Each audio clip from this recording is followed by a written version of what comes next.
გესალმებით.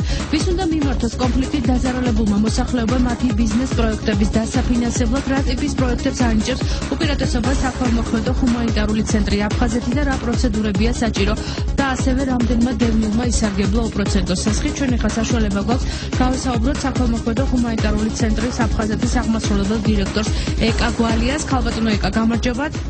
მოგესალმებით, მივესალმები რადიო მსმენელებს. ძალიან დიდი მადლობა, რომ მონაწილეობთ გადაცემაში. ქალბატონო ეკა, ფაქტია, რომ კონფლიქტის ზონის მოსახლეობას, დაზარალებულ მოსახლეობას გარკვეული დახმარება ჭირდება ფინანსური და არაერთხელ ითქვა ამის შესახებ, მათ შორის დევნილთა სამინისტროც ჩართულია ამ პროექტში. როგორც გაირკვა, თქვენი ორგანიზაცია უკვე კარგა ხანია ეხმარება მათ, უკვე საუბარია თვალწინები 3000-ზე მეტმა დევნილმა ბუფერულ ზონაში ისარგებლა თქვენი ცენტრის მომსახურებით. თუ შეიძლება უფრო მეტი რო გითხრათ თქვენი ცენტრის შესახებ და ამასთანავე რა კრიტერიუმებია საჭირო იმისათვის, რომ ბიზნეს პროექტის დაფინანსება მოხდეს? დიახ, დიდი მადლობა. როგორც თქვენ უკვე აღნიშნეთ, ჩვენი ორგანიზაციის პროექტის ბენეფიციარები არიან უმთავრესად აფხაზეთიდან და სამხრეთ ოსეთიდან იძულებით გადაადგილებული პირები და ადმინისტრაციულ განყოფილებთან მდებარე სოფლებში მცხოვრები სოციალურად დაუცველი ადამიანები. ეს არიან ადამიანები, რომლებსაც გააჩნიათ სურვილი და მაღალი мотиваცია ბიზნეს საქმიანობის დასაწყებად ან განსავითარებლად. მაგალითისათვის ქარელის მუნიციპალიტეტის სოფელ დვანში, დირფში, ტახტისძირში ჩვენს მიერ გაცემული უპროცენტო სესხების საშუალებით უკიდურესად გაჭირვებულმა ქალბატონებმა შექმნეს მცირე საწარმო, სამკერვალო, სადაც თეთრეული და ქალბატონების სამოსი იკერება. ანუ აღნიშნული საქმიანობის განსახორციელებლად ჩვენს ორგანიზაციას ფინანსურ მხარდაჭერას უწევს ამერიკის შეერთებული შტატების განვითარების აგენტოს USAID-ის მიერ განხორციელებული პროექტი ახალი ეკონომიკური შესაძლებლობები. რახან ეს არის დაუშვათ საქველმოქმედო ჰუმანიტარული ცენტრი, რატომ გასცემთ ცეცხლს და რატომ არ არის გრანტი ეს? თუ შეგიძლიათ. დიახ, ჩვენს ორგანიზაციას გააჩნია როგორც უპროცენტო სესხების, ისე გრანტების გაცემის დიდი გამოცდილება. ხოლო აღნიშნული გრანტები ატარებს მატერიალურ ხასიათს და ითვალისწინებს ბენეფიციარების უზრუნველყოფას სამუშაო იარაღებით, რომ შემდგომ მათ ბიზნეს საქმიანობას ან დაწყება ან განვითარება შეძლონ. თუმცა ჩვენმა მრავალწლიანმა გამოცდილებამ და დაკვირვებამ აჩვენა, რომ უპროცენტო სესხებით დაწყებული ან განვითარებული ბიზნესები არის უფრო ეფექტური და რაც მთავარია მდგრადი. ვინაიდან ასეთ შემთხვევებში ბენეფიციართა мотиваცია და პასუხისმგებლობის გრძნობა არის გაცილებით მაღალი. ბენეფიციარებს გააზრებული აქვს, რომ ბიზნეს საქმიანობა მაქსიმალურად ეფექტურად უნდა წარმატონ და мотиваცია გარკვეულწილად გასაგებია.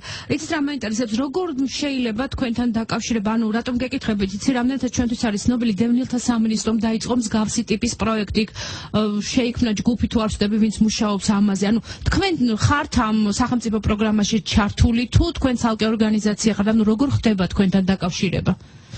დიახ, ჩვენ ესე როგორც მოგახსენებთ, რომ მუშაობთ საქართველოს რამდენიმე რეგიონში, გახავთ თბილისი, ქვემო ქართლი, მცხეთა-მთიანეთი, შიდა ქართლი, სამეგრელო, ზემო სვანეთი, იმერეთი.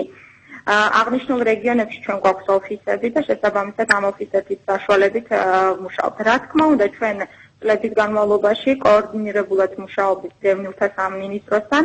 ახლა აქტიურად ვართ ჩართული, შესაძლებელია ჩვენს მსმენელებს მოეხსენებათ, რომ დევნილთა სამინისტრო მუშაობს დევნილთათვის საარსებო წყაროების ხელმისაწვდომობის მხარდაჭერის სტრატეგიაზე. აღნიშნულ სტრატეგიაში ჩვენი ორგანიზაციის ინიციატივით ჩვენ ვუზრუნველყავთ დევნილთა საკითხებზე მომუშავე არასამთავრობო ორგანიზაციების მაღალი ჩართულობა. ამჟამად ამ დოკუმენტის მუშაობაზე ჩართულია 75-ზე მეტი ორგანიზაცია საქართველოს მასშტაბით, ასევე ჩართულები არიან მთავარია დევნილები და ეს დოკუმენტი, ასე ვთქვათ, ამ ეტაპზე არის განხილვის პროცესში დევნილთა სამინისტროსთან. და კიდევ ერთი მაინტერესებს, ანუ სესხის მოცულობა მინიმუმი და მაქსიმუმი და რა უნდა წარმოგიდგინონ თქვენ, ანუ საჭიროა დეტალურად გაწერილი ბიზნეს პროექტი თუ შეგიძლიათ დაუშვათ იდეით მოვიდეს ადამიანი და თქვენ მას დაეხმაროთ, დაუწეროთ ბიზნეს პროექტი და დაუფინანსოთ. არის ესეთი შემთხვევებიც? დიახ, რა თქმა უნდა. ჩვენი ორგანიზაციის უპროცენტო სესხის დასაცემად სურვილებმა რამდენიმე ეტაპი უნდა გაიაროთ. პირველი ეტაპი ეს გახლავთ სასესხო განაცხადების მიღება, შემდეგ ხდება პოტენციურ ბენეფიციარებთან ინდივიდუალური გასაუბრება, კანდიდატებისთვის აუცილებლად სტარდება ბიზნესის მართვის ტრენინგები და სწორედ ამ ტრენინგებზე ბიზნესის გეგმების შემუშავებაში ჩვენ მხარდაჭერას აღმოვუჩენთ ჩვენს ბენეფიციარებს.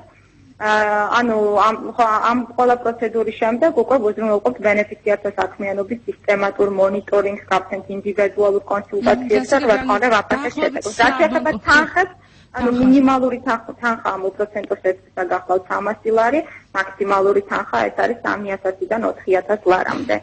გასაგებია თქვენ გაფინანსებთ ამერიკის USAID-ზე USAID-ის მიერ განხორციელებული პროექტი ახალი ეკონომიკური შესაძლებლობები. ძალიან დიდი მადლობა, მინდა წარმატებები გისურვოთ. შეგახსენებთ, რომ საქველმოქმედო და ჰუმანიტარული ცენტრის აფხაზეთის ხელმძღვანელი აღმასრულებელი დირექტორი ეკა გვალია პასუხობდა ჩვენ შეკითხვებს, მას ასე ცენტრი აფინანსებს კონფლიქტით დაზარალებული მოსახლეობის ბიზნეს პროექტებს. ამ დროს სულ